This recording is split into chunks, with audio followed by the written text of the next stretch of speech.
Hey everybody, welcome to another session with myself, John Marchant, and my colleague Bryce Munn. We're actually going to announce something fairly new and exciting. Is that a drum roll? Good news, yeah. Close enough, yeah. Okay. Start with a drum roll. So it's something that we've mentioned and talked about in previous live streams, but I'm aware that not everybody follows those. Going up, available to pre-order very soon, is a product that we're calling the LC Mini ND.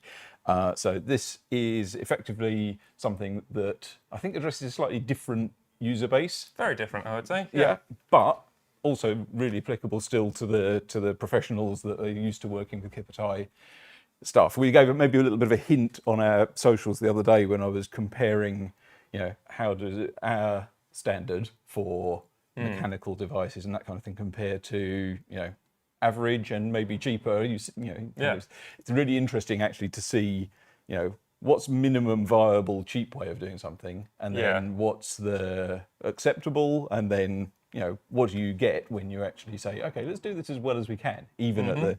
So that was me geeking out over just little catches and release mechanisms and that kind of thing.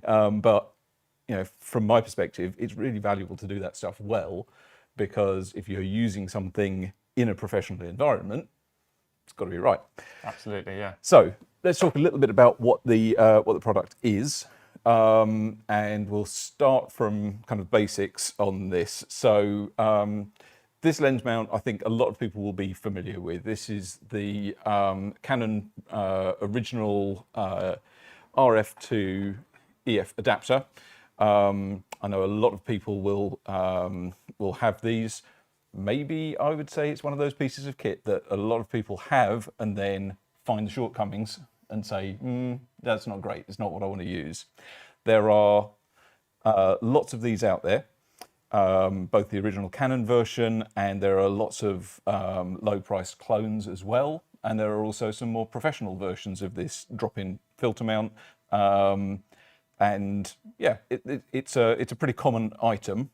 What people are used to using with it is Canon's own variable ND, and that is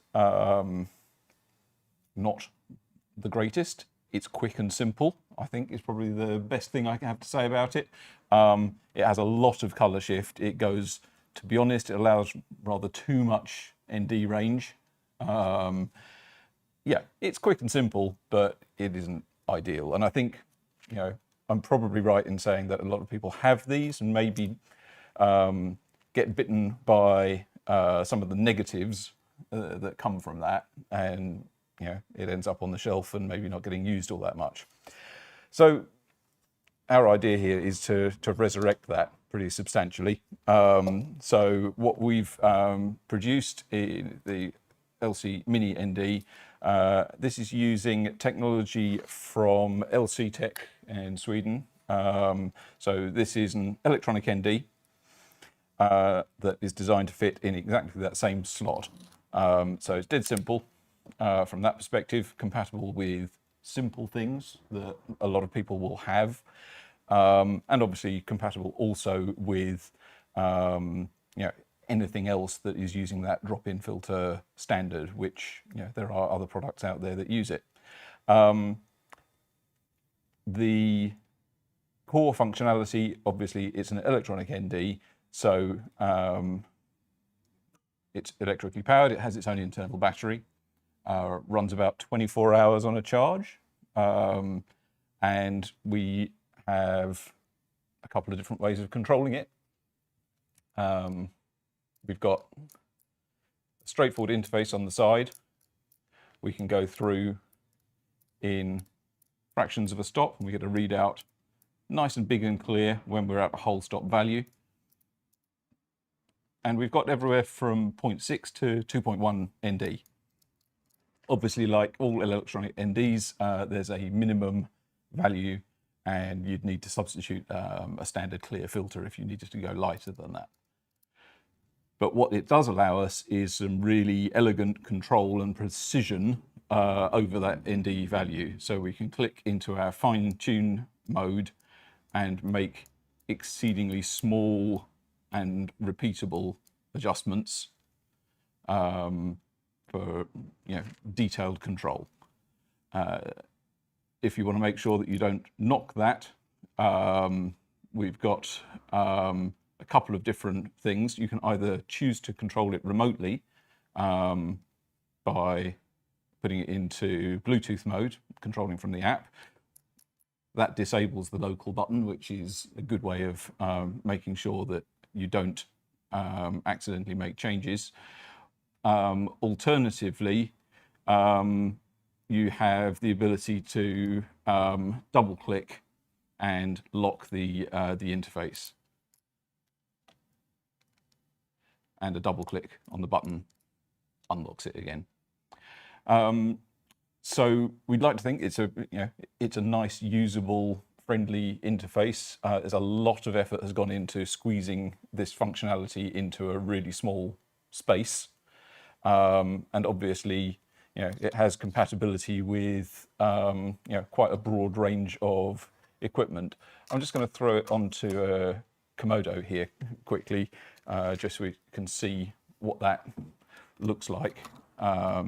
Actually, Bryce, can you chuck me we'll pick a random lens on it? Yes, delightful, There rather consumery lens there. Very good. Okay. So all I'm going to do here is just quickly roll through some different settings. I'm just going to bump the ISO because we're a little bit in the dark here. But just to give an indication, you can see it's effectively instantly responsive. The color accuracy is great. The guys at LC Tech have done an excellent job on that. And if we're talking about precise control, like I say, the fine step mode is totally repeatable, but allows for tiny fractions of adjustments if you're trying to dial something in really precisely. And just to illustrate as well how that works, we pop it into Bluetooth mode. Everybody knows my passcode, don't worry. And we have a little app that allows us to make exactly those same changes. So the Bluetooth range is fairly typical for Bluetooth. If you're in the same room or at a reasonable distance, it connect absolutely fine. And again, we have various modes, so we can pick full stop values, or we can be super precise and dial in exactly what we need. We get some handy readouts of battery life remaining. Again, we can lock the interface so that you don't nudge it. And we've actually got haptic feedback on there as well. So it's difficult by camera, but you can feel a little click every time you go past a step there. And yeah, the connection is very simple. You pair it the first time with just a placeholder code, but after that, it automatically reconnects as soon as it sees the device nearby that it has previously joined. So it's very seamless, really. Nice way of controlling the ND. So I imagine everybody's probably going to be thinking, okay, that's great, but how expensive is it? And when can I have one? Hopefully, I really hope that's what you're thinking. I want one now. Yeah, well, yeah, exactly. So we're very close to pushing the button on full production with this. I'm very comfortable that we've done due diligence in terms of color reproduction, in terms of looking through the entire system, troubleshooting and hunting bugs and so on. Yeah, absolutely. It's feeling really robust at this point. Price-wise, somewhere between £600 and £650, so in the high $700 region is what we're going to be looking at. Which isn't much more than the original The original Revolver cartridge was in that region when it first came out. And having seen the amount of R&D that's gone into that. Yeah, exactly. Yeah, it's so hopefully it's at a price point which we think will suit the market. It'll suit people. It's not cheap, and that is really there's a good couple of reasons why. Firstly, LC Tech's technology that we're embodying within it Yeah. is an expensive way of doing electronic ND. There's Yeah. no point them making a bespoke, separate ND system like that and making compromises. So it's very well thought through. We've been critics of that methodology, and we've been in touch with LC Tech now for probably 6 years, something like that, before reaching a point where everyone's satisfied that this is good enough. The other thing is that we were geeking out over things like catches and so on. This is how we make stuff. We don't injection mold things out of plastic in huge volumes. This is, everything is CNC milled aircraft grade aluminium. It's not only super tough, but it is beautiful, long lasting, and really, really functional as well. And that is, that's also a big part of the value, is that it's not just a cheap plastic product. In common with a lot of our designs, everything you touch is anodized metal. The control wheel has a ball bearing to ensure that it feels right. It's a lovely feel. It's these are simple engineering principles, but they are pushing the boat out in terms of the quality that we go for. Yeah, absolutely. So that's the product. I'm excited literally to equip our own stuff with this. Because they're very handy. See so many uses already. Yeah. And it's also a jumping off point. So this will be up for pre-order probably from next week. And once the process is in full flow, we'll have them in stock ready to ship very straightforwardly. During that pre-order period, we'll be probably adding a few little incentives for those who want to jump in early. I'll work out exactly what that is. Leave your suggestions as a comment. Yeah, exactly. What would you like, apart from... The camera's not included. Yeah, indeed. Calibration of this stuff was interesting. So that's something where actually you've been leaning on your expertise a bit, setting up charts and lights and bits and pieces to help us through that process. We've actually got some example material that you put together. We'll roll that for you guys to look at the moment. Really interesting thing here is that my thought process was there's going to be a lot of calibration needed to control color and to keep everything straight. The trick, as it were, that has been performed by camera manufacturers is often to control after the fact what happens with the color. So going back all the way to the red motion mount, it would introduce really substantial color shifts through its design, but those color shifts were then corrected for. Yeah, and it's the same with a lot of manufacturers, isn't it? Yeah, that's it. You use the inbuilt calibration of the camera to overcome the shortcomings. We don't have that luxury, and as a result, this stuff needs to be precise out of the box. What it does optically needs to be spot on, and you can see in the footage here, what that looks like. The neutrality is really good. This stuff is technically calibrated to some really high standards at the manufacturing level. But beyond that, we then have the ability to map and control that after the fact.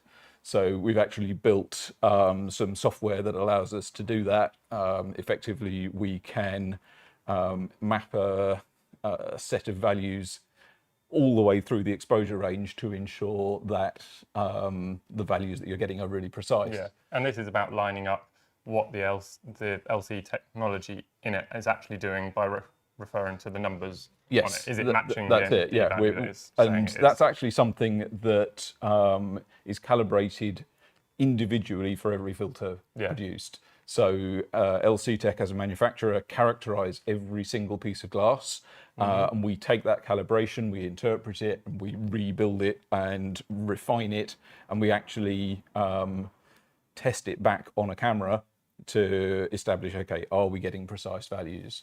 There are some very minor color shifts. It's really not significant between the stops. I mean, you've seen on the footage there. I was really impressed with where we've got to on that. Considering the same technology of 5 years ago. Absolutely, yeah. It was not up to par. So there is a difference between the color temperature with the filter and with a clear. If you have a completely true clear, there's a slight magenta shift, and that is pretty easy to characterize exactly what that is. And to be honest, if you're setting white balance, you could set it in camera, you can set it post, however you want to do it. We're talking an offset of something like -9, something like that. If you're talking about the settings on a red camera, on tint, there are far bigger differences in cheap LED lights, in lights, in all manner of other things. But yeah, that is the nice thing is that it is totally internally consistent after that point. So yeah, it's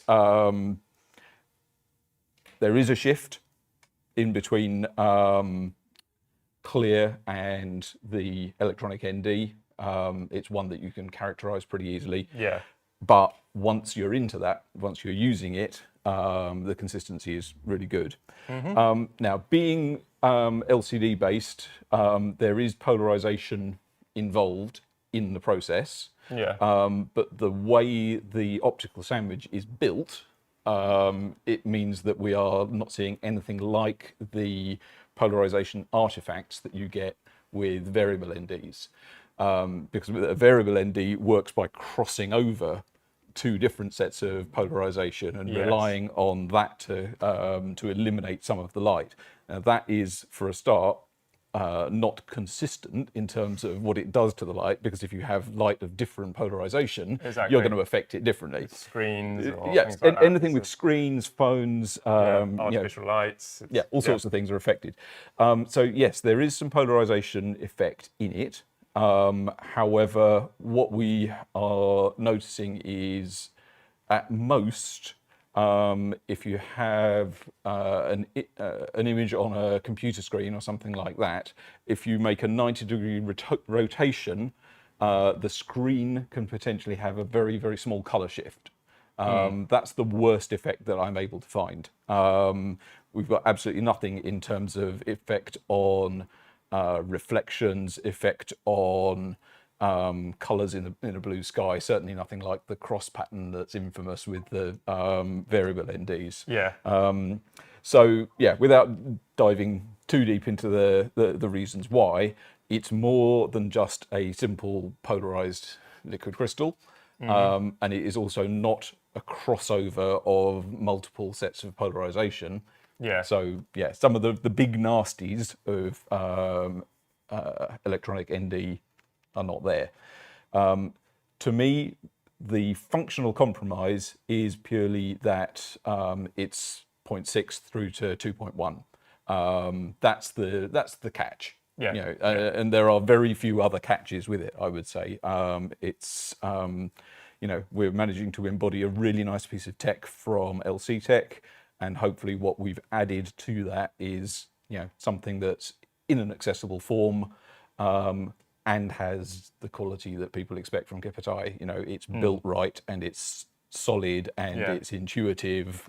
Even though the price point is hopefully not too, So yeah, it's exciting. It's also a jumping off point. So we're stepping back into the world of prototypes here, but like I say, what I feel is the compromise is you can't jump straight to a clear, and that's always been a hobby horse of mine. That you need to jump straight to a clear, please, come on. Very much so. So what we have here in prototype form, admittedly, is a revolver style cartridge. So when I say revolver style, what I mean is that this is in the shape of a revolver cartridge. It's grown a bit. It's grown a little bit, and we've got, you can see just in this prototype here, actually I'm going to grab some, shall we say, commonality with the LC Mini ND. So same control system, same Bluetooth app, same UI and functionality and so on. Same LC? Same LC hiding inside. Okay, so just to give you an idea, we swap out a revolver cartridge. It actually has slightly lower clearance at the top, which people will be glad about, because this top clearance has always been an issue. But what we've got, if you can see, operable via a little mod 0.8 gear wheel, or by hand, we can trade out for one of two filter positions. So we have a clear, or we have the electronic ND, and compatible with any pre-existing revolver. So we're going all the way back to DSMC2 cameras and right up to the present day. Yeah. This, as a cartridge, will be able to drop in, give you local or Bluetooth controlled ND from 0.6 to 2.1 with a motorizable or manually controlled switch to clear. Yeah. So yeah, that's a little bit further behind in the development process. Obviously, as you can see, we are at the shiny silver metal prototype stage with this, whereas the LC Mini ND is very much functionally complete at this point and ready to start taking orders. In terms of price, obviously, this is everything that the LC Mini ND is and a little bit more, and it will cost a little bit more as a result. There's a bit more physical hardware going on. Yep. But again, we're hoping that this will be still an accessible option and a way of extending the functionality for anybody who's got the revolver as a system that they're wedded to already. Absolutely. There we go. I don't know if we've had any more questions. I know I'd seen one had popped up. I'm going to shout across the room to Aaron and see if we'd had anything else I needed to cover. We are all clear on the question We're all front. clear. So yeah, just to recap, LC Mini ND will be up pre-order next week. Pricing is not 100% set, but it's in the £600 to £650 region. It'll come, as you would expect from us, in a nice hard plastic case with a foam insert. It will have USB charging cable and bits and pieces with it, and it's we're really excited about it, to be honest. It's a nice product, nice and portable, nice and solid. That's it. It feels like any other KipperTie product to me in that Yes, it fits the family. Yeah. Very well built. Yeah, absolutely. So yeah, I'll keep an eye out for the inevitable barrage of questions that we're going to be getting via our socials. I'll try and do our best to answer that and keep up with it. And you can obviously follow along on our social media channels for more information as it comes out. Next week, there'll be more data up on the KipperTie website, and we'll be updating, obviously, our friendly reseller and dealer network so that they're aware of what's going on, because obviously this will be, at this point, unless you're paying super close attention, this will be news for people. So yeah, all very exciting, and we're looking forward to getting these out the door. I think that's about it. Join us again next time we're able to string together another live stream for you. I'm not entirely sure what that will bring, but you can rest assured there's going to be some new and interesting stuff still yet to come from us. We will see you again next time.